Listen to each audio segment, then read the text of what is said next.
Hello, welcome to Unit 5 of our course. I look forward to working with you during this unit. Unit 5 begins on Sunday, November 30th and ends on Saturday, December 6th. In this unit, we will be exploring the end of the Cold War and the rise of conservatism in the 1980s.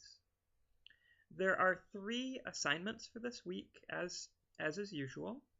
There is one discussion board, and you are also asked to watch a documentary film and write a commentary on the film. Finally, you are asked to read a feature essay from your textbook and respond to the questions related to this. All of the assignments are due by Saturday, December 6th at 11:59 p.m. I hope that you all had a nice Thanksgiving break, and welcome back to the course. First, I'd like to address the topic of the discussion question. The Cold War came to an end in the late 1980s and early 1990s. It's hard to give an exact date for the end of the Cold War. The Cold War came to an end in the period from 1989 to 1991-1992. The Cold War, which began essentially at the end of World War II, lasted for about 45 years until the late 1980s and early 1990s. The Cold War was the very long period of tension, hostility, and at times even conflict between the United States and the Soviet Union and our various allies. Now, why does the Cold War come to an end? The basic reason that the Cold War comes to an end is that the Soviet Union and the Soviet Empire collapses and disintegrates.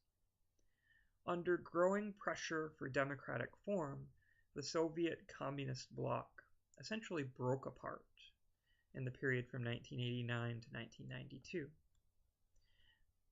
This was a victory for democratic forces in Eastern Europe. So the end of the Cold War really begins with the rise of pro-democracy movements within Eastern Europe, in nations such as Poland, East Germany, Czechoslovakia, Hungary. Now, these movements were not new. They did not suddenly appear in the late 1980s. There had been pro-democracy forces and anti-communist groups within Eastern Europe really since the very beginning of the Cold War, in the late 40s, early 50s. But in the 40s, 50s, and 60s, and 70s, these movements had always been violently repressed by the Soviet Union and by the Soviet military. Just a few examples of that. In 1956, there was a massive pro-democracy movement in Hungary. The people of Hungary rose up in rebellion against their communist dictatorship of their country and sought a revolution, essentially. At this point, the Soviet Union, led by Nikita Khrushchev, sent in soldiers and tanks, killed thousands of people in Hungary, and put an end to the pro-democracy movement within Hungary, or at least drove it underground. Then again in 1968, there was a mass protest against communist dictatorship in Czechoslovakia. But again, the Soviet Union used its military forces to crush the pro-democracy movement in Czechoslovakia. So what changes in the 1980s that allows the pro-democracy forces in Eastern Europe to be victorious? One crucial change is a change in leadership in the Soviet Union. In 1985, Mikhail Gorbachev becomes the leader of the Soviet Union. He was a very different type of Soviet leader or premier from the people who had ruled in the past. First of all, he was much younger. He was in his early 50s.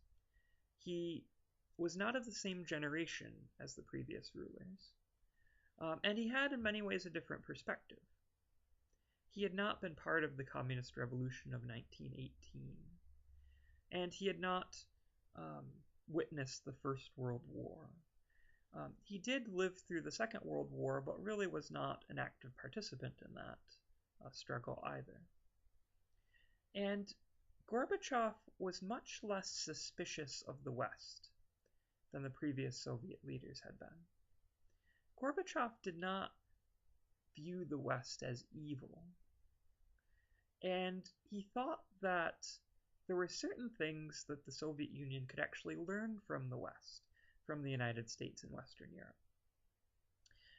Gorbachev, for example, believed that the Soviet system was too repressive of its people, that there was no reason that communism, he believed, had to be based on the violation of human rights, the mass incarceration of people based on their political views.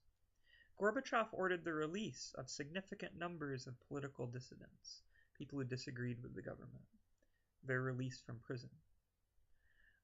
This policy was known as glasnost, openness. Basically, he believed that he could institute reforms within the Soviet system. Gorbachev was not trying to destroy communism. He was not trying to bring about the disintegration of the Soviet Union.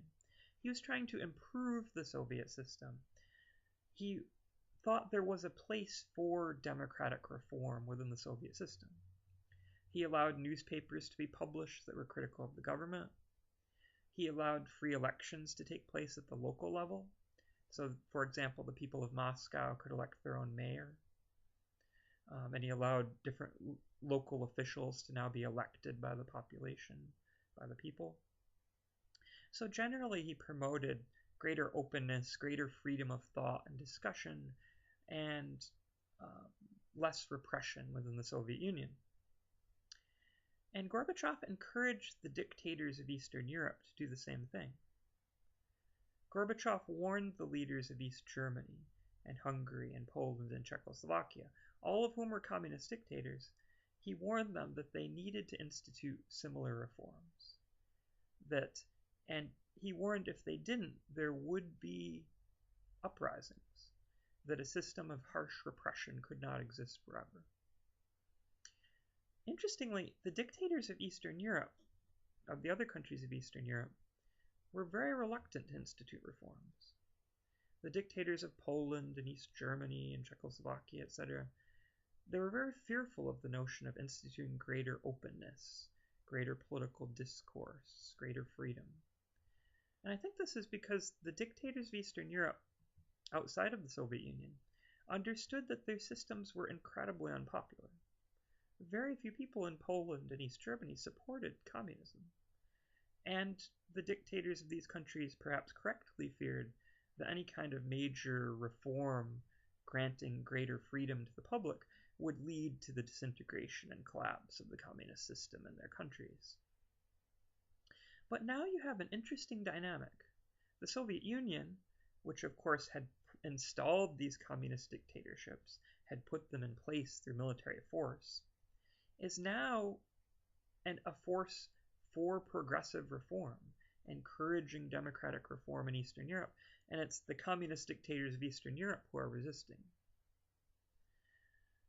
Gorbachev makes it clear in the late 1980s that the Soviet Union will not provide military support to the nations that do not institute reform.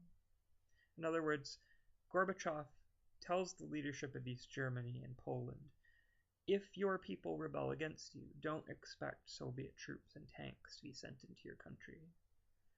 This is not going to happen again. Which totally changes the dynamic. Now, this was not a public declaration, but the reform movement within the Soviet Union, it gave hope to pro-democracy forces in Eastern Europe. And these forces began in the 1980s to mobilize for change until massive pro-democracy protests broke out in 1989 in Poland, for example, and East Germany, which ultimately led to the destruction of the Berlin Wall and the collapse of communist governments all across Eastern Europe. A major question has always been, what role did the United States play in the disintegration of communism in Eastern Europe? And I think the United States did play a role. First, the United States, for decades, consistently provided at least spiritual and, perhaps that's not the best term, motivation or support for democracy movements in Eastern Europe. The United States consistently urged pro-democracy forces in Eastern Europe to take action. Through radio broadcasting, the United States sent messages into Eastern Europe encouraging pro-democracy movements and condemning the most brutal abuses of the dictatorships of Eastern Europe. The United States had stood as a sort of beacon in support of democracy in Eastern Europe for many decades. The United States also, when possible, tried to provide more pragmatic support, financial support for pro-democracy movements in Eastern Europe as well. And in general, the United States was the great bulwark, the resistance to the communist system in the world, pretty clearly. Perhaps most importantly, the United States and its Western allies provided a counterexample. They provided an example of what a democratic capitalist system would look like. And by the 1980s, actually long before that, by the 1950s, it was very clear that Western Europe was much more prosperous than Eastern Europe, and there was much more freedom in Western Europe than in Eastern Europe. And no matter how much the governments of Eastern Europe tried to control information, everyone in Eastern Europe knew that things were better in the West. Materially, things were better in the West, people were more prosperous, and that people had greater freedom in the West. And this helped to inspire pro-democracy movements in Eastern Europe as well. Now, another factor is the United States placed severe both military and financial pressure on the Soviet Union in the 1980s, and some believe that this contributed to the collapse of the Soviet system in general. In the 1980s, President Ronald Reagan was president, and Ronald Reagan took a very aggressive stance against the Soviet Union. He abandoned the détente that Nixon had declared a decade earlier, the easing of tensions, and Reagan declared that the Soviet Union was an evil empire, and he declared that his goal was for the Soviet Union to cease to exist, for communism to collapse in Eastern Europe. And Reagan embraced a very aggressive military buildup, which was quite controversial. Basically, Reagan and his advisors within the government believed that the United States could place severe, even existential economic strains upon the Soviet system by launching a new arms race. The Soviet economy was broken by the 1980s. This was very clear. The Soviet Union could not afford to engage in another arms race financially. But Reagan's advisors within the government understood that if the United States built up its weapons, the Soviets would do the same. They would feel that there was no choice but to engage in an arms race if the United States chose to launch an arms race. Reagan launched an arms race. He told the Secretary of Defense, spend whatever money you want. Don't worry about the budget. And the Soviets were forced to massively build up their military in the 1980s as a result, essentially. And the Soviet economy did begin to collapse, to implode, essentially, under the strain, under its own weakness, but also under the strain of engaging in this arms race. And some believe that these major economic problems that the Soviet Union was facing is one of the things that motivated Gorbachev to seek reform. A second piece of Gorbachev's reform program was to implement free market capitalistic reforms within the Soviet Union. This was known as perestroika. So some argue that this outside pressure from the United States both helped to inspire pro-democracy movements in Eastern Europe, provided a counterexample to the people of Eastern Europe of what life could look like outside of communism, and that these pressures on the Soviet Union contributed to the destruction of communism in Eastern Europe as well. Others argue that the outside pressure could have only a limited effect, and it was really the native pro-democracy movements in Poland and East Germany that really pushed the reform. So there's a debate about how much emphasis to place on the United States' role in the collapse of Soviet communism. Ultimately, the democratic reform movement, after sweeping across Eastern Europe, swept into the Soviet Empire itself. Soon, the 15 republics of the Soviet Union broke apart, and ultimately communism collapsed within Soviet Russia itself, and Gorbachev was forced to resign from office, bringing a conclusive end to the Cold War. I think it's an interesting topic. It shows the power of protest to affect change, and it does. The collapse of communism certainly could be viewed as a very positive, or a victory, if you will, for the United States in terms of foreign policy in the Cold War. Now, you'll be asked to watch a film about Ronald Reagan's life. The film covers aspects of his life and presidency, and I think you'll find it interesting. Ronald Reagan was a very controversial president. Many people have very positive views of Reagan. Others have very negative views of Reagan. And I would argue that Reagan's presidency did include some positive aspects and some negative. That there's a mixed balance sheet, as perhaps there are for almost all presidents, if you're assessing his presidency. But I hope that will be an interesting assignment. The other assignment is to read an essay called The Christian Right and to answer the questions about that. One aspect of the rise of conservatism in the 1980s was the rise of the Christian right. Now, Christian fundamentalism has been a powerful force in America for more than a century.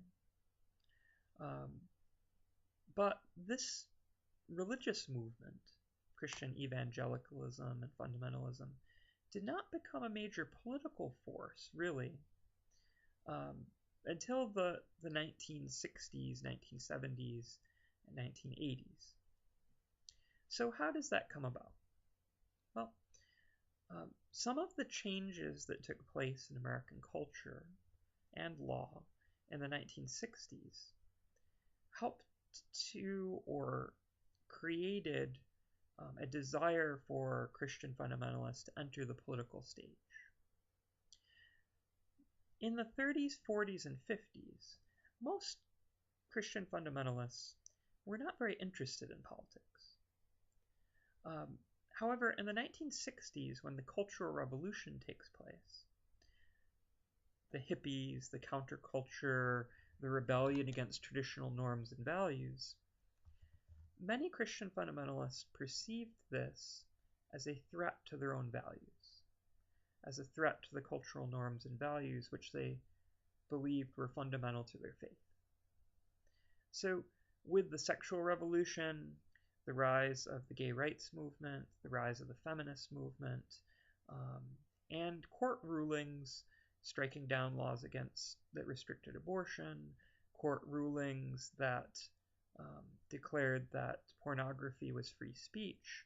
With all of these changes that took place in the 60s and 70s, many Christian fundamentalists, many on the Christian right, perceived a threat to their values, essentially, viewed this as a threat to their values. And many believed that America was straying away from Christian morality, essentially. The fundamentalist movement would be strongest in the American South, but would also be present throughout the country as well. And the Christian fundamentalist movement would be crucial to the broader conservative movement that gained power in the 1970s and 1980s. When you look at the conservative movement, it's important to think of Christian fundamentalism or the Christian right as one aspect of it. Really, there are two major pieces to the conservative movement that emerges in the 60s, 70s, and 80s. One is economic. The economic aspect was a movement against high taxes and a movement against social welfare spending. The Christian fundamentalist piece is separate from the economic piece. The Christian right was more concerned with moral questions. Some of these questions involve things like abortion laws, prayer in schools, the dissemination of pornography and efforts to prohibit that. The rise of the gay rights movement in opposition to that. These were the core aspects of why Christian fundamentalists become involved in politics. It's a reaction against the Cultural Revolution of the 60s.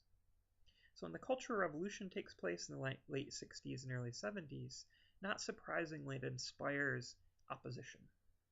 It inspires support, but it also inspires opposition.